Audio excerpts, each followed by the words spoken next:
We are so happy to see you all here. My name is MJ. I'm one of the organisers, alongside my beautiful friend Lydia over there.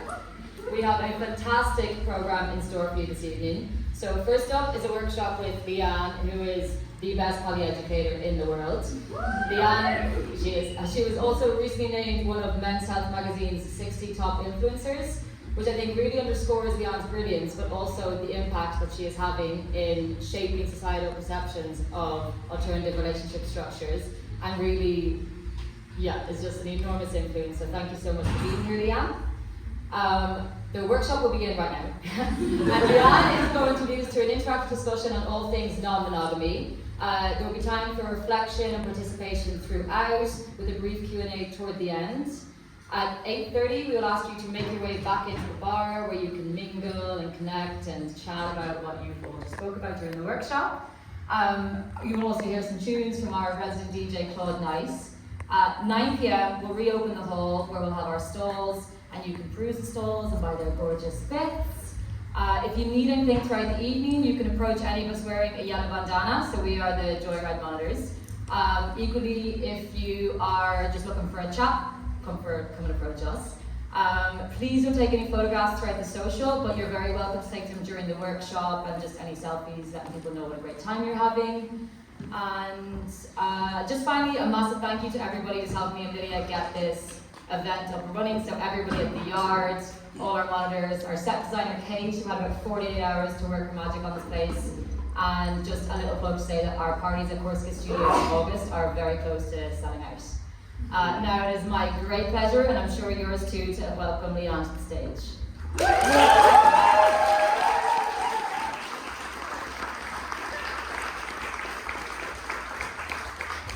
Is it on?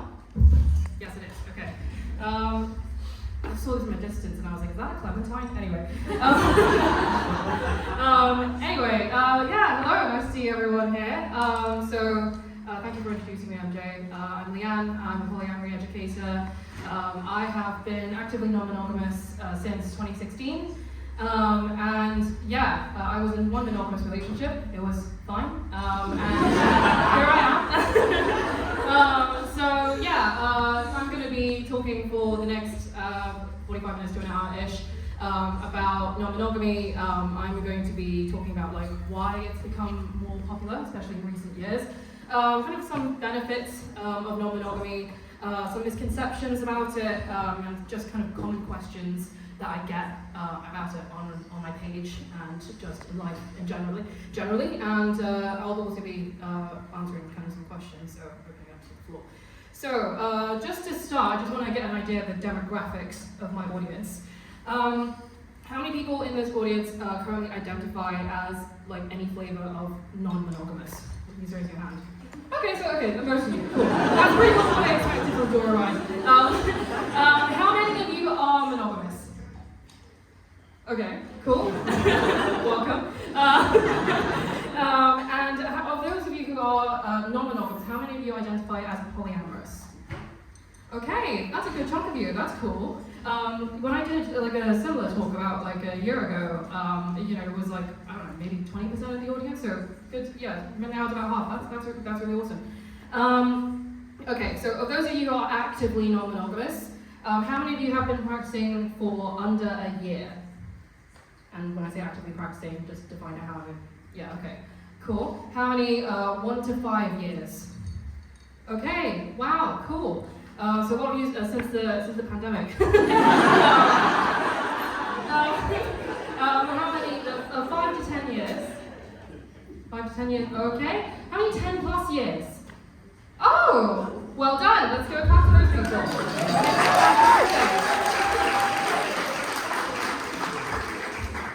Okay. So cool. So I've got a general idea of my audience here tonight. I'm just going to answer the first question, why has non-monogamy become so much more popular in recent years? I don't have all the answers, but I do have a couple of theories. I think that the pandemic was actually a pretty big influence on why non-monogamous relationships have become much more popular. I think that, everyone was really isolated and lonely, and I think kind of coming out of lockdown, there was much more of a kind of need for community, and yeah, kind of exploring just kind of different ways to get that, and you know, wanting to kind of explore more freedom and connection. I think also that, you know, with the advancement, in some ways more than others, of LGBT rights, and also just more awareness of just alternative relationships, like, you know, kink dynamics and things like that in recent years. Like, I think that kind of paved the way for non-monogamy to, yeah, like kind of slowly gain more visibility. Some of you may know that earlier this month, July 15th, was the first day of visibility for non-monogamy, organized by the Open Love charity in the US. So that was pretty cool. And yeah, like I think as well with the pandemic, you know, with that much kind of tragedy and just, yeah, death, you know, going on around us, I wonder if that led people to, you know, just face mortality, and think about, you know, is there more that you could be doing with your life right now, and kind of, you know, taking a bit more of a carpe diem kind of mentality. You know, there's a Belgian psychotherapist who I love called Esther Perel, who talked about relationships a lot, and kind of one thing that she said in one of her TED Talks, which I highly recommend you watch, is that desire is the antidote to death, or something along those lines. And what she meant by that is that, so a lot of her work is like focused on infidelity, and obviously, you know, not the same as infidelity. However, she did make a very good point about how she noticed when kind of people were, you know, stepping outside of their relationship to seek other connections, whether ethically or not, you know, it was usually kind of following a death in the family or like a tragedy of some kind that made people think about, like, you know, is there more that I could be doing with my life? And, you know, like, is this it? And, you know, do I want more? And I found that really interesting. And, you know, obviously, like, yeah, you know, she speaks a lot about relationships in general. But I think what she had to say there was really kind of applicable to, you know, why I think so many people have embraced non-monogamy as a relationship style, just people wanting to, you know, see what life has to offer, essentially. So there's going to be some kind of audience participation. I'm not going to pick on any of you. You know, it'll be entirely consensual and voluntary. Yeah, I just kind of wanted to talk about the kind of benefits of non-monogamy, and you know, a good chunk of you have already been practicing for a while. So yeah, I was wondering if people could kind of raise their hands and talk about, you know, how non-monogamy has benefited them, or what motivated them to pursue non-monogamy, anything like that. Does anyone have anything to say? Someone will be running around with a mic, probably.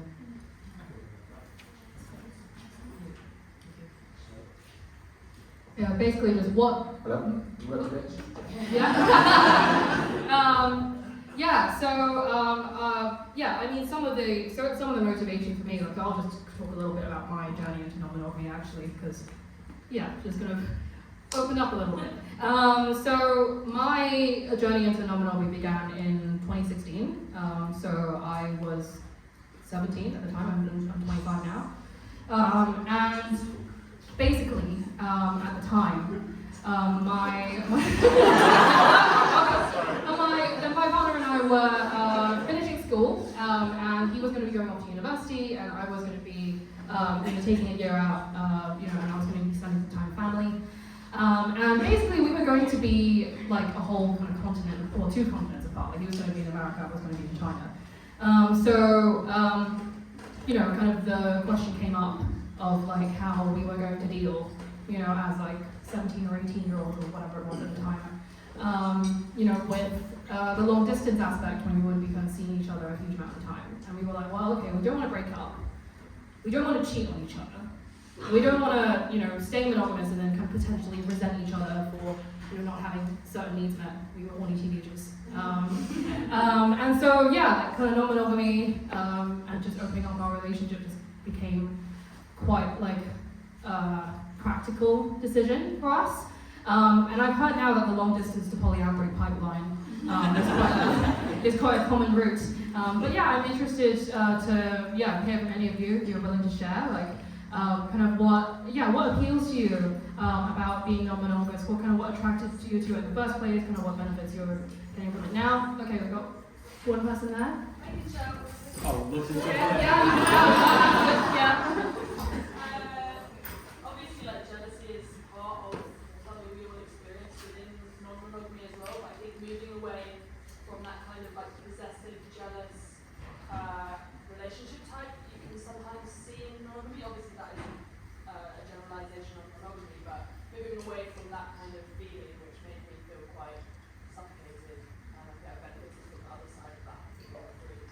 So like, non-monogamy is a way for you to kind of work through kind of these jealous feelings rather than just letting them be. Is that what you're saying? More about other people being possessive over me. Okay, yeah. Going away from that kind of structure where a relationship means that somebody kind of feels like they own you, or and moving away from that into a model where you feel more free.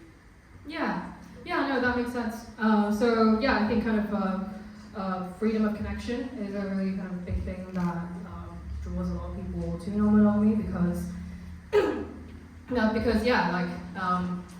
you have kind of certain desires, you want to explore them, you don't kind of want to be limited in that respect. And obviously kind of monogamy is not kind of synonymous with possessiveness, but I do think that kind of society, media, whatever, does kind of encourage like some level of kind of possessiveness in relationships sometimes. And yeah, that's kind of like baked into our culture and can be very difficult to unlearn, but I agree with you, like it's something that kind of comes as like a very necessary step, to work through, like in order to kind of practice like healthy non-monogamy. Whereas in monogamy, you don't necessarily have to. It's not kind of forced in the same way in order for you to kind of practice it. Does anyone? I saw another hand being raised. Yes, you in the middle there. I think it's kind of well to be honest,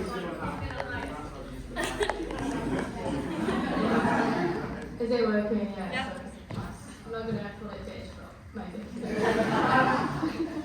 I think for me what appealed came from like experiences in monogamous relationship where after a certain grade of seriousness was in them, I felt like I was being graded against a book of what a good partner should be like. And I was like, I didn't write this book. And so many rules in that book, which is basically dictated by patriarchal society and monogamous society. A lot of those rules are fucking shit, quite frankly, and does not allow you to be honest with your partners. And so I'm like, write it together, and that doesn't feel nicer. And so I think that's what appeals to me in polyamory is like you try to break down like preconceived principles about relationship, and you define what works for you as individuals, and like bring something as a togetherness within that. Yeah. So no big partner books. That's great. Thank you for sharing that. So what you've touched on there is kind of flexibility. So the kind of think a pretty big advantage of non-monogamous relationships is that, kind of rather than following kind of societal standards of like what you're expected to do as a partner and kind of what you're supposed to do in a relationship, etc. You get to kind of customize and tailor the relationship or connection or whatever, like according to what works best for the parties involved. Different people have different needs, different people want to run their relationships differently, you get to customize your agreements, fully kind of consent to it rather than, just being like, oh, we're doing this thing, you have the same definition as me, right? Yeah, totally. Which kind of comes in, like you've seen online, like how, like there's so many different definitions of like what cheating is. Like I don't know if any of you saw that article about like micro cheating, and it was like like liking a girl's photos on social media. That's micro cheating. It's like, you guys okay?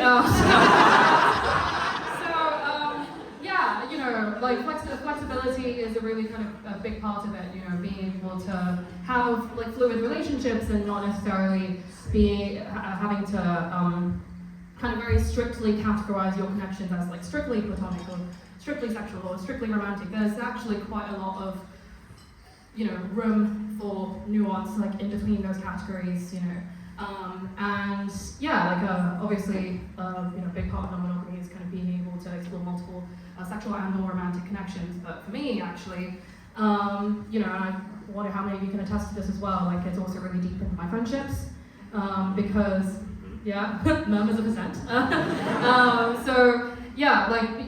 Deepening my friendships because there aren't kind of so many boundaries about like what I can and can't do in a friendship basically. If I want to kind of show affection in a way that is maybe some people would consider romantic, like it's fine, it doesn't have to be a whole thing. I can kind of feel much more authentic rather than being like, oh shit, if I do this thing, kind of will my partner get jealous, will my partner kind of break up with me, etc. And so, yeah, kind of more kind of freedom of connection and flexibility. Does anyone else have other reasons or motivations or anything like that contribute? Yes. I really appreciate you. Thank you so much. So kind of got two different reasons. How I first got introduced to it was through a partner, and basically wouldn't have been able to do it unless I was open to it. And I was entering a period of working full time, studying full time, couldn't give them everything that I knew that they needed. And it was a case of, if I can't give them everything that they need, being open to them getting that from other people. I then think kind of going through COVID, there was a lot of just general disruption, which I think changed me as a person. So if somebody dies, you kind of become at risk of losing your job, you think it's your family, your friends.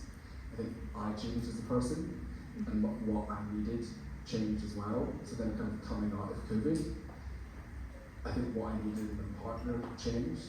Nothing was wrong with the relationship I had, but I kind of thought I can either end the relationship, I wouldn't expect them to change to my needs, or I can open up to finding those needs in somebody else, and therefore, in a way, kind of having a relationship with multiple people in ways that kind of they complement each other, and on the whole, I'm getting everything I need, but without expecting it from one person.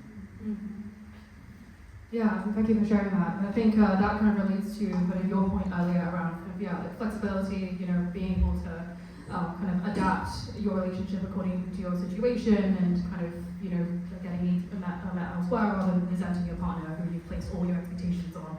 I think as well there's a lot of kind of variety, in like the kind of connections that you can see with other people.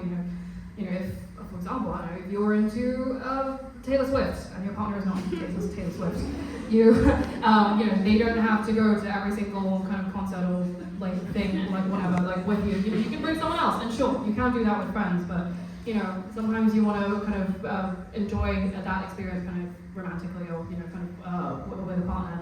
And you can do that. I mean, that's just kind of one example.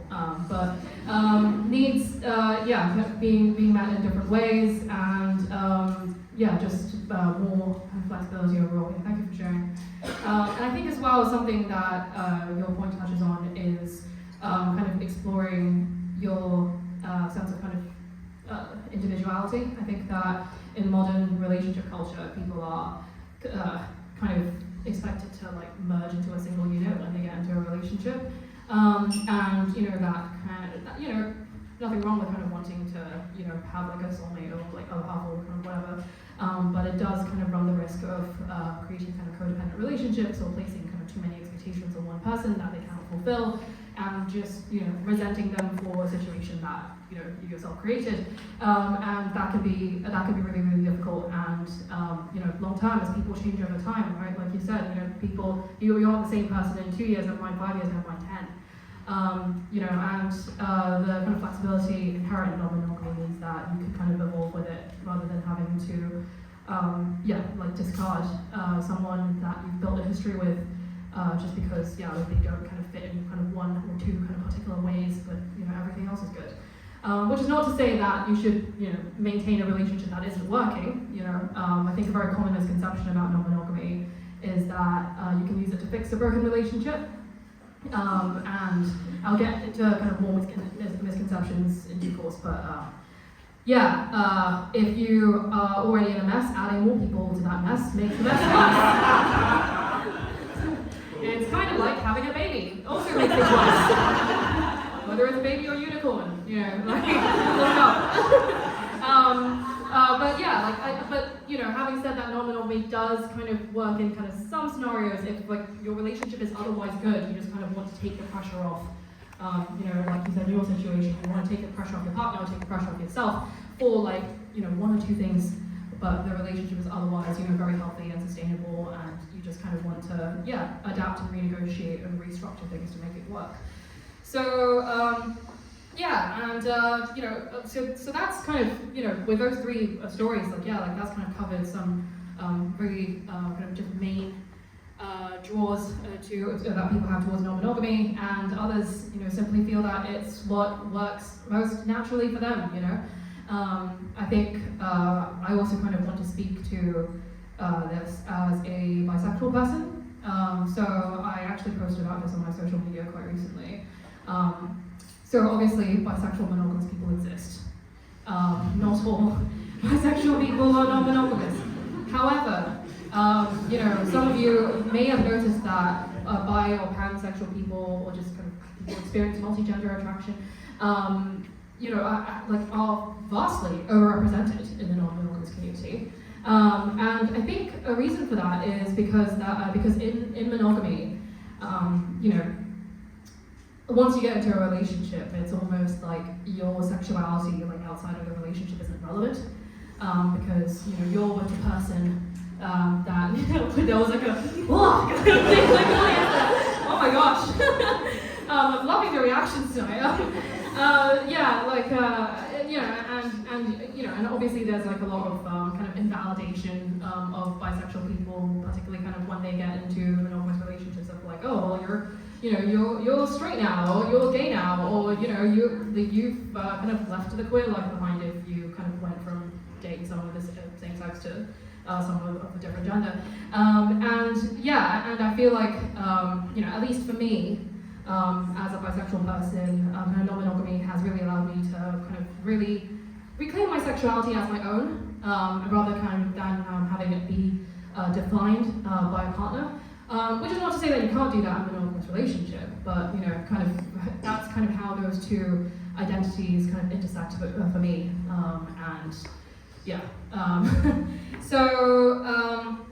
Okay, so let's kind of talk about some non-monogamous misconceptions. So I already mentioned one, which is non-monogamy is kind of for failed monogamists, which is not the case. Many people go, seek out non-monogamy, as a single person, or from a healthy place, in a monogamous relationship. They want to try something new, or they just simply feel that's what works for them. And generally speaking, if you're kind of opening up from a place of kind of instability, that's really not going to help, because non-monogamy has a tendency of really bringing out your shit. Because I think that relationships hold a mirror up to yourself. I think that in relationships there's a lot, if you're engaging in them authentically and not trying to avoid things, you approach them from a place of vulnerability. You take a great leap of faith whenever you put your trust into someone. You're kind of doing that with multiple people. I think that, the more kind of intimately you connect with multiple people in whatever capacity, really, the more you learn about yourself. And sometimes the stuff that brings up can be really triggering, and that's kind of an opportunity to reflect on that and learn from that. Personal growth is another kind of big thing that I think is really kind of has been integral to my journey. I've got a couple of misconceptions. Oh, another one that I mentioned as well. Not all non-monogamous people are bisexual. You can be monosexual, whether it's straight or gay or whatever. It's for everyone. I'm wondering kind of what have the non-monogamous people in the audience kind of encountered, for just dumb shit people have said to you. Yes. Fear of compromise, being non-monogamous is you don't want to compromise, you don't want to commit to anyone. Okay, so being non-monogamous out of a fear of commitment. Thinking that everyone in our polycule is involved with each other. Thinking everyone's dating everyone. Yeah, there was some. Yeah. I've heard a lot that when I've been had a primary partner and not actively dating other people, people really have trouble getting their head around the fact that I'm still in fact polyamorous. That you always have to have multiple partners at all times.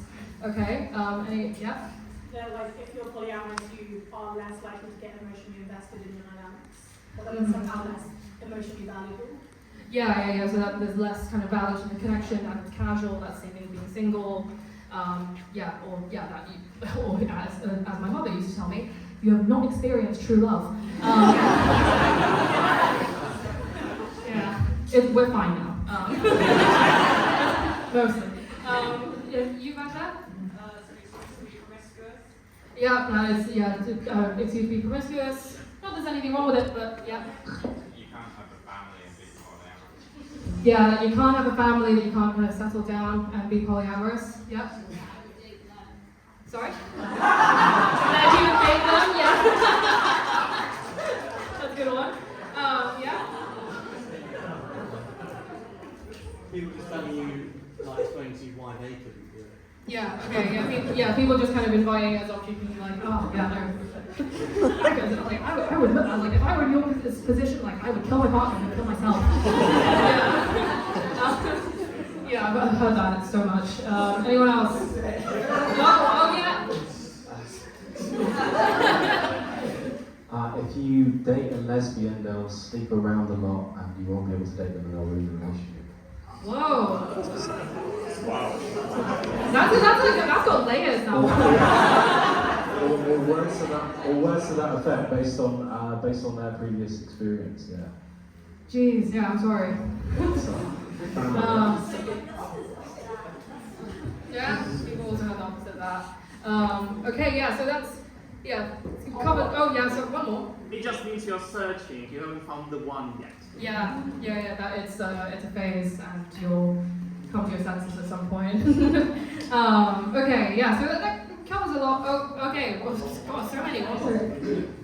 But it's a trauma response from your attachment styles and your childhood. Yeah. Thank you for sharing that. Yeah, so that's been a range of kind of responses. Yeah, like, and clearly there is a lot of kind of stigma and misinformation about non-monogamy, and that's because, like, on an institutional level, on social level, financial level, whatever, like, we are incentivized to kind of be in relationships and to, nuclear family, yada yada, really resisting the urge to turn this into an anti-capitalist rant.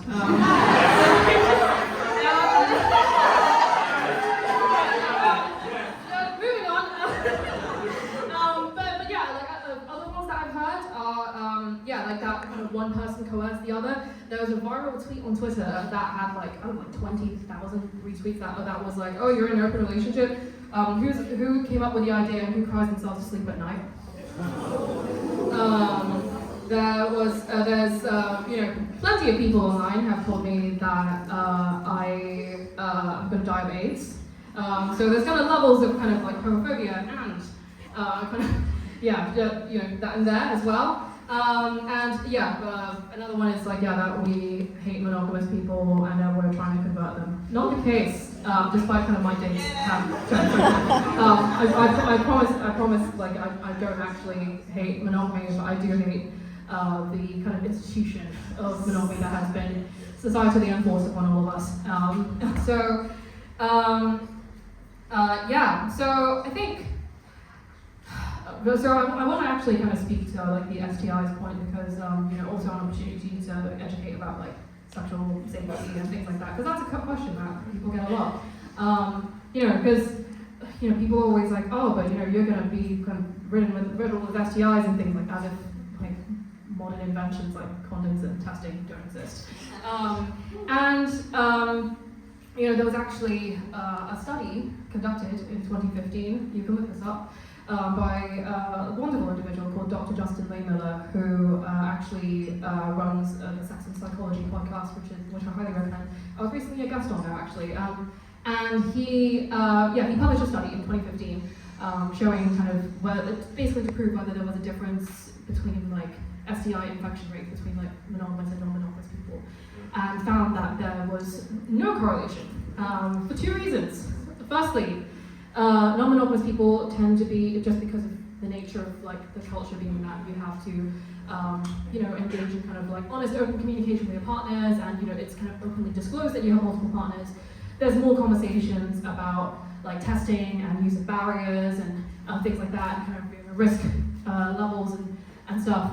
So as a result, yeah, like non-monogamy people are more likely to use protection, more likely to get tested regularly, and more often to disclose to their partners in the event that they do get an STI, which limits the spread of the STI in the first place. Secondly, of the monogamous people that have been studied, 25% of them cheated. And when they cheated, they were less likely to use protection. So yeah, wild, right? You would think that if you were gonna not leave a trace, you'd use a condom, but no. But yeah, like it really kind of shows like if something becomes taboo, like that, and you kind of want to go like a whole hog, and I think that's maybe why people just do that kind of stuff, which is So I kind of related to that. A kind of misconception I hear a lot is that non-monogamy fixes cheating, or that it's for people who have cheated in their past relationships. And this is actually a very nuanced point. This is very nuanced because cheating isn't black and white. I think that in our modern society, there's kind of this perception that the person who cheated is always the aggressor, or the bad person in a relationship, and the person who has been cheated on is the victim. But again, I'm going to refer to Esther Perel, who I love.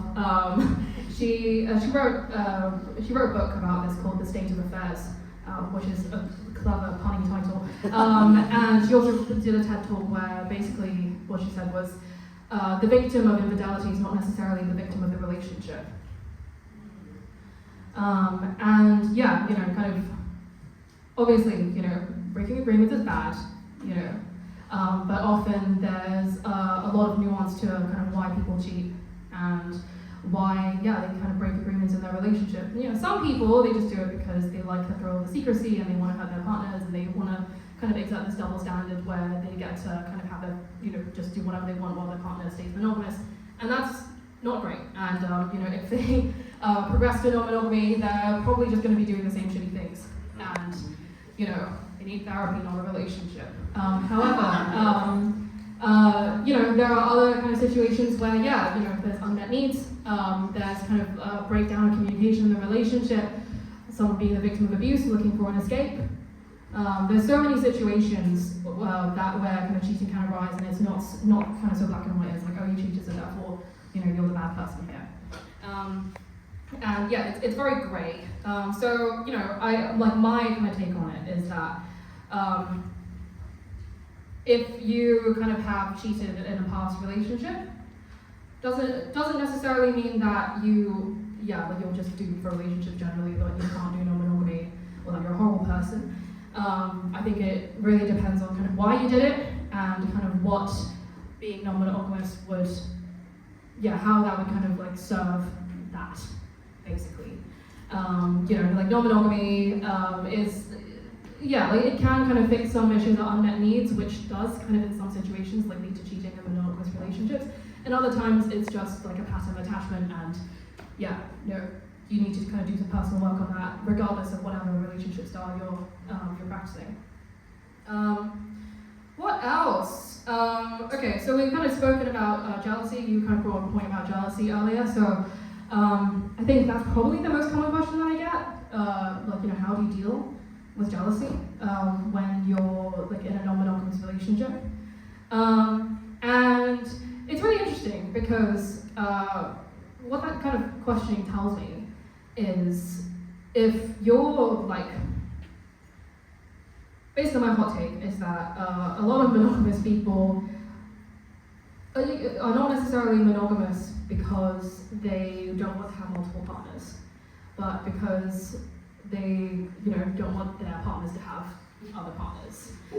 Because the thing that I get a lot of the time is people going oh, I would love multiple partners, but only if they're committed to me, or I want a harem, I don't know how, I don't really want to share. And it's okay, so it's interesting, some people, it's interesting that you don't say something oh, but it really means a lot to me to be devoted to one person and kind of want to kind of build that exclusivity, forever and ever.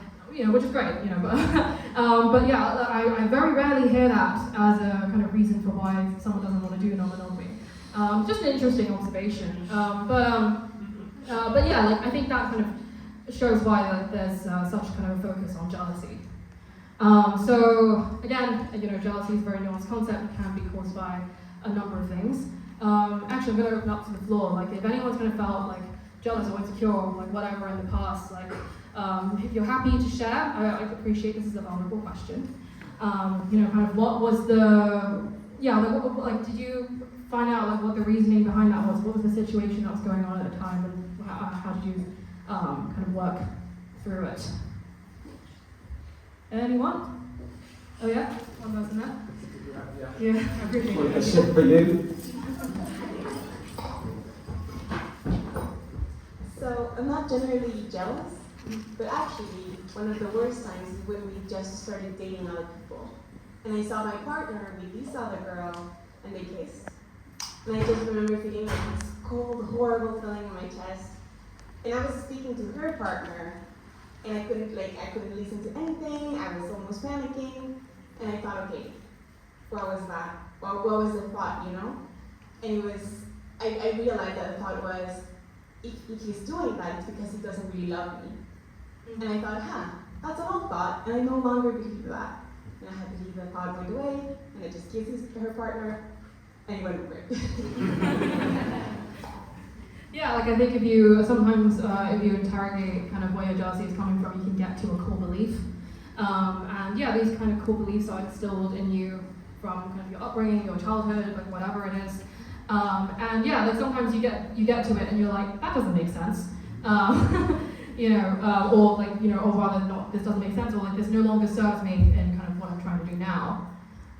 So yeah, the things like, if my partner's kind of engaging like with someone else, that means that they don't love me anymore. There can only kind of be room for one person, my partner's gonna leave me. If they like this other person who's like very, very different from me, that means that they don't like me. A lot of it kind of comes down to zero-sum thinking. I think we're taught in this capitalist society to be competitive. We're taught to be competitive and make comparisons and constantly be, not feel like enough, so then we go and, consume. And I think as a result of that, we kind of take that kind of consumerist mindset to relationships where we're like, okay, we need to tick all of these boxes, right? Like meet all these expectations of like what a partner's supposed to be, otherwise, we're under threat of being abandoned. If another person is, say, kind of has certain objective traits that are seen as kind of more desirable by society, for example, if they're more conventionally attractive, or if they have a better job, or whatever, then that like again it kind of creates that fear of abandonment, because like you're kind of making comparisons between yourself and this other person. And in those situations, I always remind people, you are not a sum of the what you have to offer. Your partner probably isn't with you because, this seems like a bit of tough love, but your partner's probably not with you because you are the hottest, cleverest, best person in the entire universe. They're probably with you because you created a connection. You created a connection and built on the two of you's unique chemistry and your unique connection. You have a lot of inherent value as a person that isn't defined by what you have, what you provide in a relationship. You're not a sum of these kind of materialistic traits. So, if you kind of catch yourself making comparison between yourself and other people, I think it's important to remind yourself that, like, they're human, you're human, and these things are, not to kind of apply that kind of materialism to your dynamic. And if it's your shared partner who's kind of doing that, being, kind of making those comparisons of you both and making you feel shitty, that's a different problem. Okay, does anyone else have any kind of jealousy stories to share? I will also share my own story. Yeah, I just have a jealousy story. Oh yes, hi, yeah. I think the worst jealousy experience I had was basically when my partner started dating one of my close friends. And then I think they only went on maybe like 3 or 4 dates or something, but I was so kind of like overcome with that insecurity of just like, oh, but they're so cool, like actually, like, I don't know, it's I'm going to end up with no friend and no partner or something. Yeah, the zero-sum dating that you talk about, but that was because I'm so chill about my relationships generally, like I don't experience jealousy, but I think it's because I'm also so romantic in my friendships and so like vulnerable in my friendships that the crossover between that for me was like a line that I didn't know was a line for me until it was like crossed, I suppose. Yeah, I think different people have different agreements with regard to like kind of the, you know, whether you can date friends and things like that. Like I think it's fairly reasonable to say like maybe don't date my boss, or don't date my mom or something. You know, but then yeah, like I think with friends, like yeah, it's nebulous because yeah, if your partner kind of dates a very close friend of yours, yeah, you know, you also have a connection with them. It adds another layer of complexity to your dynamic, and yeah, that, you know, some people think that enhances things, and some people, you know, they feel a bit more uncomfortable about that. Yeah, and I think the issue was that the issue that I was experiencing was that they now had a separate relationship from my relationship with them, which they were entitled to kind of, you know, not discuss with me. And then I felt very like out of the loop, like, oh, okay, you know, we've been discussing everything, and now all of a sudden you two got your own thing, and it's like not part of it, you know. Yeah, I think kind of the feeling of being kind of left out is a really big thing. But yeah, like I think you know I'm not accusing you of anything. This is not me saying that you're doing this, but like in kind of situations like that, sometimes some people, not you specifically, run the risk of you know kind of feeling a certain amount of entitlement to their partner's other connections, and kind of, you know, wanting to know what the goings on and things like that. And obviously it's great to be, you know, in the loop and, you know, share these kind of fun stories of, you know, the dates your partner's going on and things like that. But yeah, like sometimes it kind of crosses the line into morbid curiosity. You know, I think there's a very big difference between asking your partner, oh, hey, did you have fun on your date? You know, what did you do? And does he have a bigger dick than me? You know, maybe ask like why you're asking that question, whether it's useful for you or relevant for you to know that information, whether whose privacy that encroaches upon, and yeah, like, you know, kind of why you feel kind of entitled to that information. Again, not accusing you of anything specific. Yeah, but also this was like 7 years ago, so it's like, yeah, I just want to, yeah, that's fair.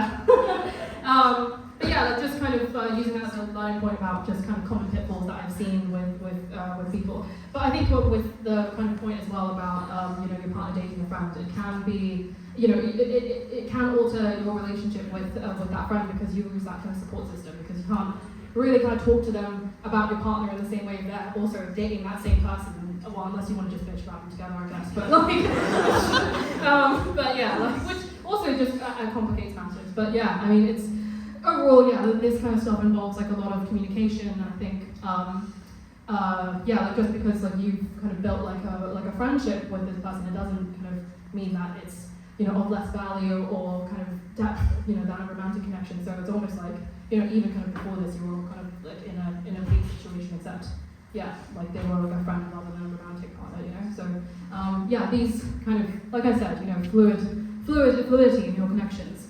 But yeah, I'm gonna share a jealousy story. So this happened like a while ago now. But I very famously kind of prided myself on being a person that didn't experience jealousy. And I will confess that in my early days of non-monogamy, when my partner felt jealous, I'd be like, yeah, I kind of shame them for it. I guilt trip them for it. I'm not proud of that. Don't do that.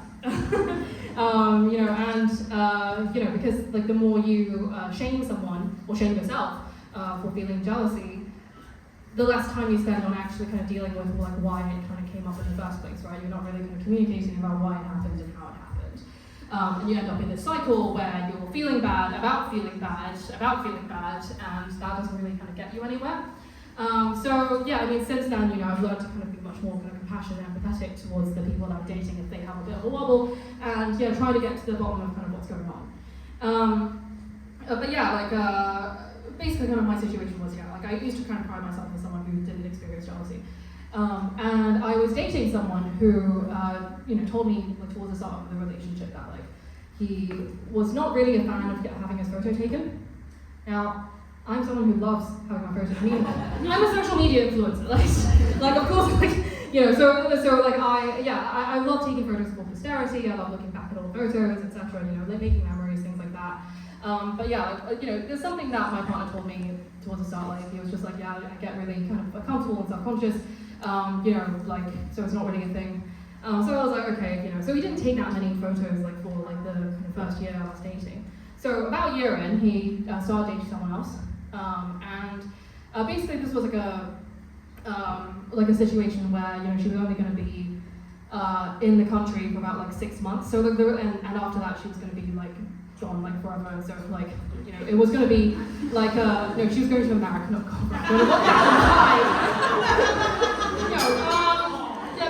worded that badly. But yeah, she was like, she did not want to have a long distance relationship, so there was going to be expiry date on the connection. And anyway, so yeah, like prior to her kind of leaving, they went to like an event together, and they had a nice time, and then afterwards I was like, oh, how was it? And my partner was so excited. He was like, oh my god, we had such a great time. And it just so happened like she had a friend who had like a really nice camera with her, and look at all these photos that we took on this bridge. And he showed me like a fucking album of photos that they'd taken, and it was like on this bridge, like the wind was blowing through the air, like they were like leaning in to kiss each other, like it looked like a fucking wedding photo, and I was just like for the first time in like I think 5 years. Suddenly, I was just consumed by this rage, which I expressed healthily, of course. But yeah, I felt pretty icky, just yuck. And so I was like, okay, what's going on for me then? And so I was like, okay, turns out I have been really kind of suppressing my needs. So when it came to kind of wanting more photos to kind of commemorate our relationship, and I was like. I know that you don't like having your photo taken, I know that you get uncomfortable about it, but I would like us to kind of, have more photos taken together sometimes for me to kind of look back on it. So I found out that it's actually pretty important to me. And he was like, okay, well, to be fair, I only kind of took those photos with her because she was leaving, and, I wasn't going to see her again. So, we wanted to kind of take those photos, I have kind of something to remember about. I was like, well, ideally I would like to not just take photos when we're about to break up. So can we take some photos during our relationship, please? That would make more sense. We had a conversation about it, and then the next big event we went to, he was like, I feel like to compensate, you can take all the bloody photos you want, it's fine. It was really funny, seeing my partner going on a date with someone else, absolutely fine. Seeing my partner having sex with someone else in front of me, absolutely fine. My partner taking photos of someone else, something like, it's funny, isn't it? So I think also another, finally, kind of another misconception is that polyamory or non-monogamy does not last.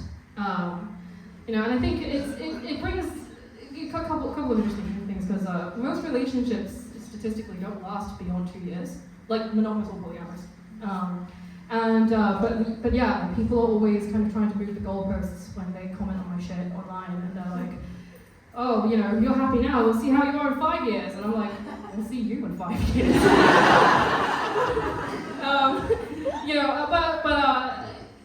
As long as people are kind of happy and fulfilled in the relationship, absolutely no reason why, it has to kind of break up. But also, is longevity a useful metric for the success of a relationship? Is there any virtue in maintaining a relationship for the sake of maintaining it? If both of you are miserable and you don't want to be together, but you're like, let's keep it together for, I don't know, the kids or whatever, right? What are you doing? At that point, is the relationship serving you, or are you serving the relationship? And what for? So I think another point I want to make to this is firstly, yes, non-monogamous relationships can last, despite the complexities and despite the stigma against non-monogamous people, that definitely kind of can make things a lot more challenging, right, and introduce kind of more complicating factors. But also, the success of a relationship, I think, is just determined by, how happy and fulfilled you actually are in the relationship, rather than kind of how long it's lasted. Obviously, I really appreciate if people have been, committed to each other for a very long time. that takes work. That takes consistent communication, and that takes it's work. But also, sometimes things happen that are out of your control. And sometimes two people, they can be really good communicators, really good relational skills, really, securely attached and have gone to therapy and whatever, and still grow apart. There is no relationship model that guarantees that you will, escape, vulnerability and hurt. And, I think that's the beauty of relationships, that you take that leap of faith, right? Like you give someone else the ability to hurt you in a pretty big way, actually, and with non-monogamy, doing that with multiple people, which is pretty badass.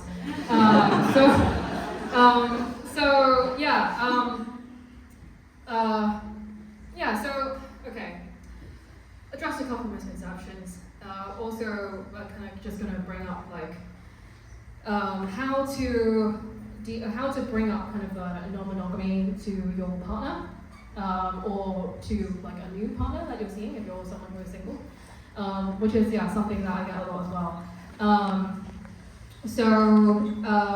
If you are someone who is already in an existing monogamous relationship and you're looking to kind of, bring up the possibility of non-monogamy with your partner, harsh truth, you have to be prepared for the possibility that the relationship might end.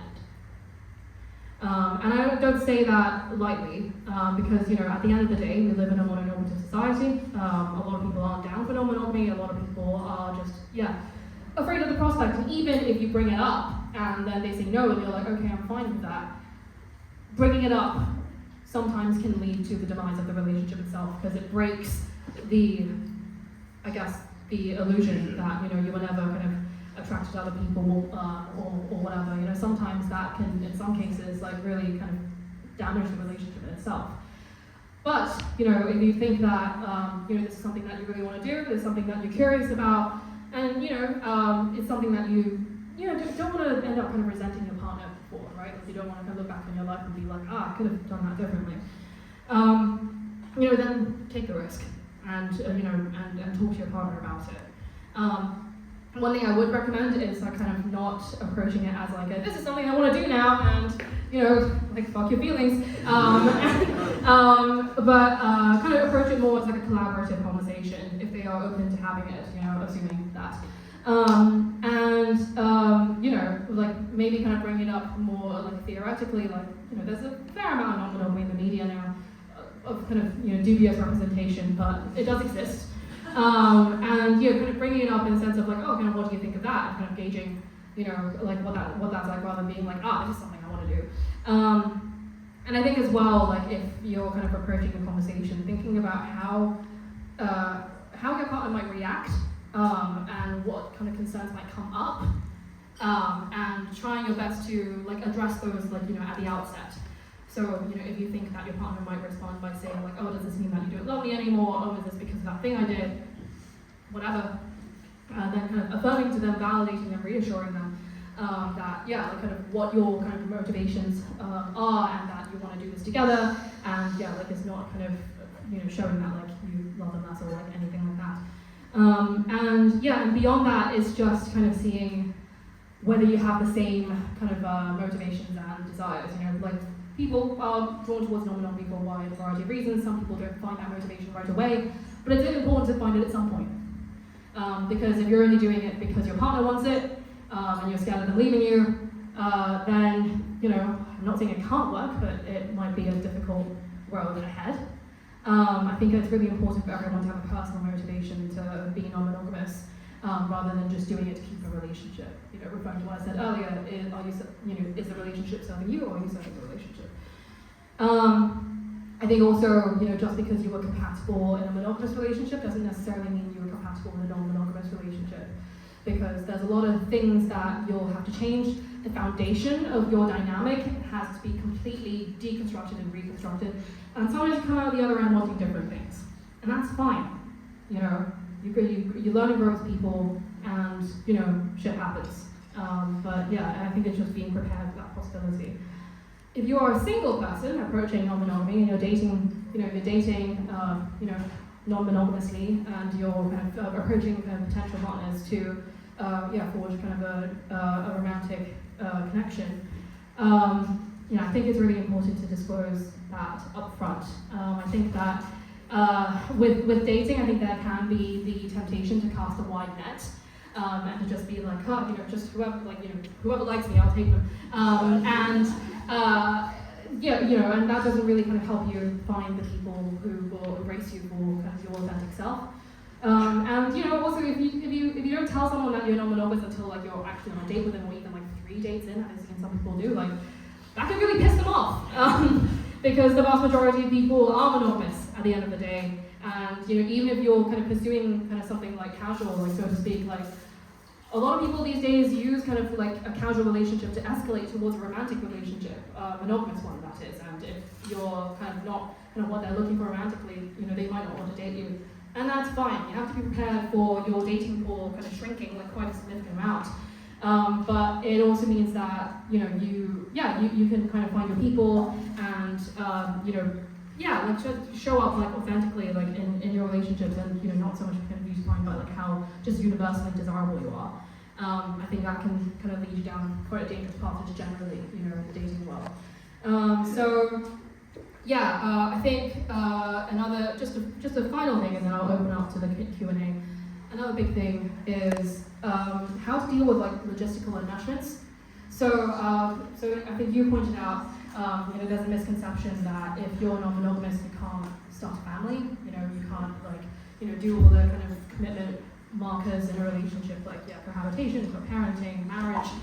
There are absolutely people who are polyamorous and married, or polyamorous and living together, or polyamorous and raising children. Something they do with multiple partners. But kind of how does that work out kind of logistically when it comes to kind of considering the needs of others? Now, some of you online will probably have seen kind of language floating around about kind of hierarchical polyamory, or like kind of hierarchical relationships, and kind of descriptive and prescriptive hierarchy and priority and couple privilege and word salad.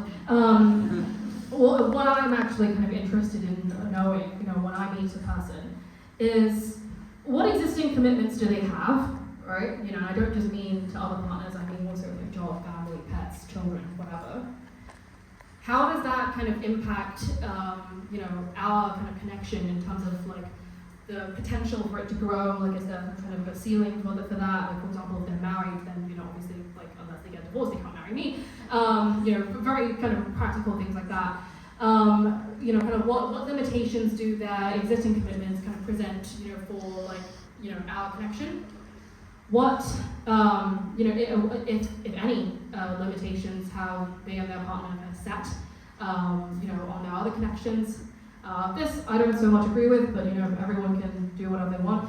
Kind of some people, like, in addition to the logistical things of like, well, I need to prioritize my kids because my kids are literally dependent on me. So if they're sick or whatever, they're my first priority.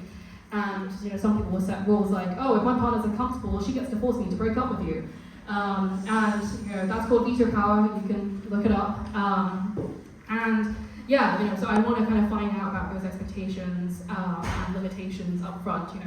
I'm much more down with kind of more like kind of logistical based stuff. Like, for example, my girlfriend, for example, like she and her husband, they have like a 1-bed apartment, very small. And so if I stay over, like her husband very graciously offers to let me sleep in the bed so he can sleep on the sofa. And I'm like, no! You're getting up at 5:30 in the morning the next day, and you're 6'7". The sofa's not going to fit you. So like I'm going home. It's fine, but there are these logistical things that like can somewhat kind of impact the way you practice polyamory or non-monogamy, right? And you have to be honest about this. You have to be honest about your expectations and your capacity, for how much you can realistically commit to people. And if you don't disclose this up front, stuff will come up, and there'll be miscommunications and resentment. So whether you define your relationship as having an explicit hierarchy or not, I'm more interested in kind of what expectations you've set, what limitations there are, what capacity you have, and then have a conversation from there.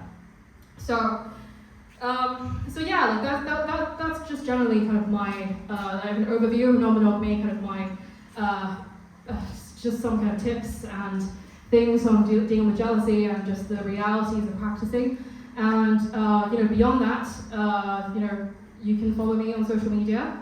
So you can find me at Polyphilia Blog. That's POLYPHLIABLOG. Actually, Rob, how many of you actually follow me already? Okay, yeah, good. It's the rest of you, now you know. And yeah, you can find kind of more stuff on there related to that. So yeah, that's it. Thank you so much. And now we can move on to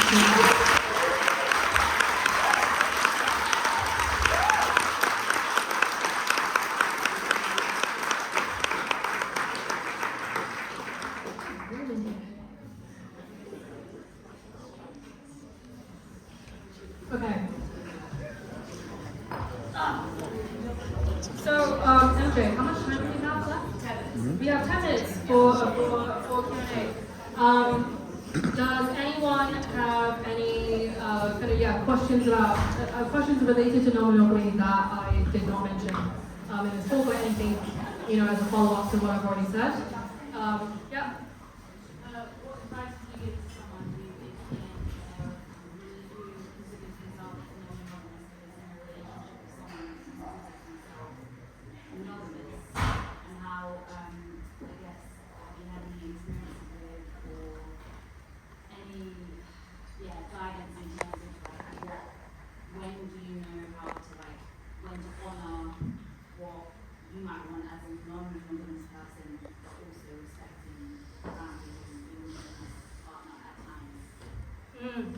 Okay, so how do you kind of handle identifying as non-monogamous, being in a relationship with a monogamous person, and kind of respecting their boundaries and needs, things like that? Okay. Yeah, so I think it kind of highly depends on kind of the monogamous person that you're dating. I think that in every relationship it's very important to kind of hash out your specific relationship agreements, and for example, what counts as cheating, what counts as breaking those agreements, right? So for some people that might be, oh, if you sleep with someone else, then that's not okay, but it's fine if you flirt with them or whatever, and things like that. Kind of hashing out what that would mean for the two of you. I think as well, I think a non-monogamous person can be in a monogamous relationship if they have a lot of freedom to kind of pursue intimacy in kind of non-romantic, non-sexual connections. If you have a lot of kind of close friends and your partner isn't the type of person to blow up at that, then it might be workable. I think you also need to be kind of very cognizant of just kind of your own kind of needs and desires long term. Obviously, kind of make whatever decision is best for you and kind of what you want to kind of prioritize, in your life generally. Don't be afraid to admit if the relationship isn't working. There are also kind of some people who are in mono-poly relationships, where one person is monogamous and the other person is polyamorous, where the monogamous person feels for whatever reason that they want to just have one partner and that's fine, and the other person has the freedom and to pursue other connections. This can work in a limited number of cases depending on the mindset of the people involved and just their specific situation. Like I said, vast majority of monogamous people don't necessarily have an issue with having multiple partners, but their partners having other partners. If your partner is the type of person who's just one person's enough for me, but if you want to kind of get your needs met elsewhere, then that's fine. Then great, we can agree on that. You can do that, but not everyone feels that way. I think just in general, both of you need to be very, very honest about to yourself, with yourselves and each other about what is the line between kind of compromise and sacrifice.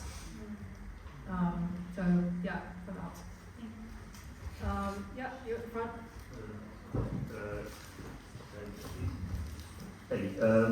So the question's kind of about, we're all sitting in a room of people who know what non-monogamy is to an extent, and there's a big country full of people who don't necessarily know its words we do. I'm trying to be more open about this with my friends because they don't necessarily have many examples of that, and it varies hugely. I've got a lot of British friends who are, it's just a curiosity, and I've got a lot of South Asian friends, it blows their minds that this kind of thing is even possible as an example. But like, compared to having spent a lot of time in this room, kink communities, people are familiar with ENM as an idea, what do you know of, I say, the outside world, of non-kinky or non-queer communities, how they're thinking about ENM? Because it's making more noise, but I have no idea how much. So your question is like, what kind of existing understanding there is in kind of more like mainstream? Outside of these kind of spaces. Yeah, this is a bit of a bubble, isn't it? Which is great, but I think there are more and more kind of like articles and just general awareness of the existence of non-monogamy. I think, as early as 5 years ago, like loads of people just didn't even know it was a thing. Like I didn't. Like I was kind of doing non-monogamy before I knew that was something that other people did. I think now, people know it exists, but people don't necessarily have a favorable opinion of it. Is kind of what I would say. Like as part of my work, like I do trawl through social media, just seeing what people have to say about polyamory and non-monogamy, and I still get the same tired threads about, like the one I mentioned about like who cries themselves to sleep. People just, like there's a lot of kind of misogyny directed towards people of all genders. Like, at men it's like, oh, like you're a beta male cuck for like allowing your female partner to sleep with other men. At women it's like you're a slut and whatever. Like there's a lot of stigma within kind of wider society, and non-monogamous people are not protected under the law. There are kind of some protections for non-monogamous people in Massachusetts, in America, specifically. There was some kind of legislation that was enacted like literally this year. It's still like a risk to be out as non-monogamous. And particularly kind of factoring like other kind of intersecting identities, like if you're a person of color, if you're low income, if you're queer, if you're trans, it's a complicated one. There's still like I said, there's still a lot of misinformation out there, and kind of that's why I'm doing the work that I am doing. Yeah. Just one more thing. Yeah.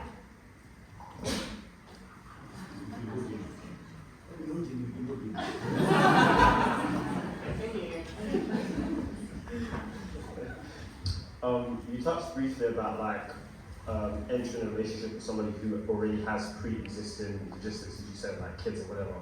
But what about being in it and thinking about kids? Like, I just want open to you, and obviously to everyone on the floor as well, like already has kids or whatever. Like, how does that work? How does that bus move? Yeah, like I think it's a collaborative conversation, right? I think you have to be very honest about the capacity that you have for additional connections and commitments in whatever capacity, and where there is wiggle room and where there isn't. I think that like there's nothing wrong or unethical about kind of treating a partner of 2 years different than someone of 2 months. And there's nothing wrong with kind of having more kind of practical enmeshments with some partners and others, right? Like different people connect in different ways, and you might want to live with one partner and not with another. They might not want to live with you. Like it could be like a whole, it could be a whole different thing. And like the depth of your connection is not necessarily correlated to like all these kind of steps that you're taking like in a relationship. Like you don't have to share a sock drawer with someone to prove that you love them.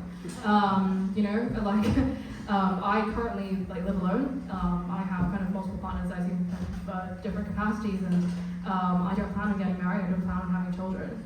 But like I date people who do, and I think it's just like I think being aware of kind of your capacity, but also being aware of like on a societal level like how your relationship is perceived by others.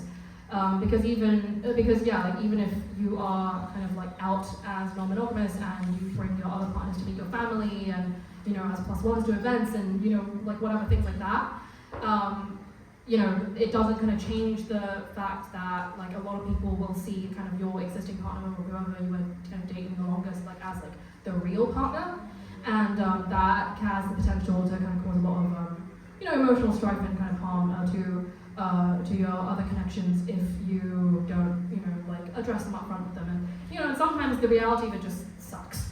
But like, being kind of compassionate with them and talking to them about it, like, and kind of seeing, like, again, like where's the line between kind of compromise and sacrifice? Like having to kind of contend with that, just being honest about that. But ultimately,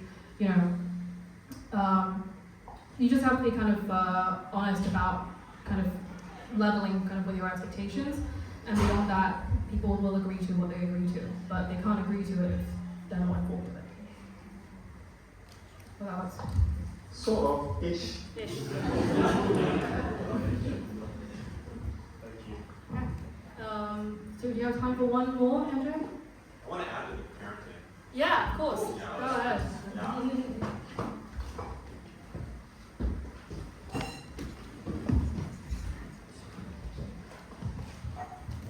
Hey, so I'm a single mom. I think like it's just, and we can talk later too. Like kids are amazing and an insane amount of work, and I think there's a ton of revolutionary potential in redefining how we raise children.